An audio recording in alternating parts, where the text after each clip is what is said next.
டேய் இது என்னடா புலப்படாது? முடி வெட்டையும் ஆலயம் பாரு. சும்மா என்னையே நொட்ட சொல்லாத. இதான் இப்ப பேச. வண்டி எடுத்து 4 மாசம் ஆகுதுல, ஒரு வாட்டியா டிவி கட்டினியா? டிவி காரன் இன்னைக்கு வந்துருவான். அவன்கிட்ட என்ன பதில் சொல்லுவ?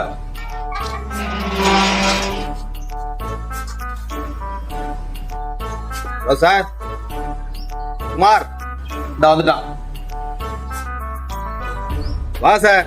கடனை உடனே வாங்கி உடம்ப தேத்து, கடங்காரன் கேட்டா முறுக்கி காட்டு. நீ போய் அவன்கிட்ட பேசு. அவன் மடியலையா, இங்க கூட்டிட்டு வா. என் நடிப்பு மட்டும் பாரு. போயா கத்திக்கிட்டு போ. போறேன். உன்னை பெத்ததுக்கு வேற என்ன பண்ணி தொலைறது? போறேன்.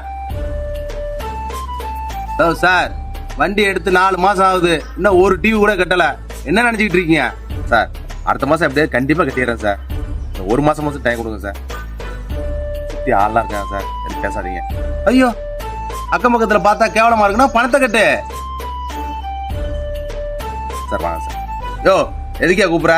பணத்தை கூடிய முதல்ல வாங்க சார், உட்காந்து பேசுவோம்.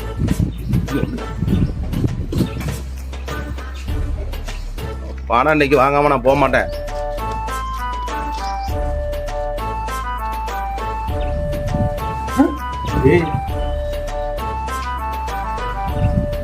பாருங்க சார், பையனுக்கு எப்படி இருக்குங்க? யோ யாரு அது? உன் பையனா?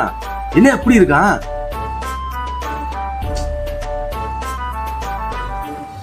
அதான் சார் கட்ட முடியல. எப்படியா கட்டிடுறேன் சார் அடுத்த மாசம். யோ பாத்துக்கையா, இன்னும் 2 மாசம் கழிச்சு கூட டிவி கட்டியா? முதல்ல உடம்பு பாத்துக்கையா. நான் வரையா. சரிங்க. போயிட்டானா? எப்படி நடிப்பு கத்துக்க என்கிட்ட. ஏய் மகா நடிப்புடா. ஒரு நடிப்பு பார்த்து அவனே மிரண்டுட்டான்டா. இங்க செருப்பு வந்துட்டுங்க.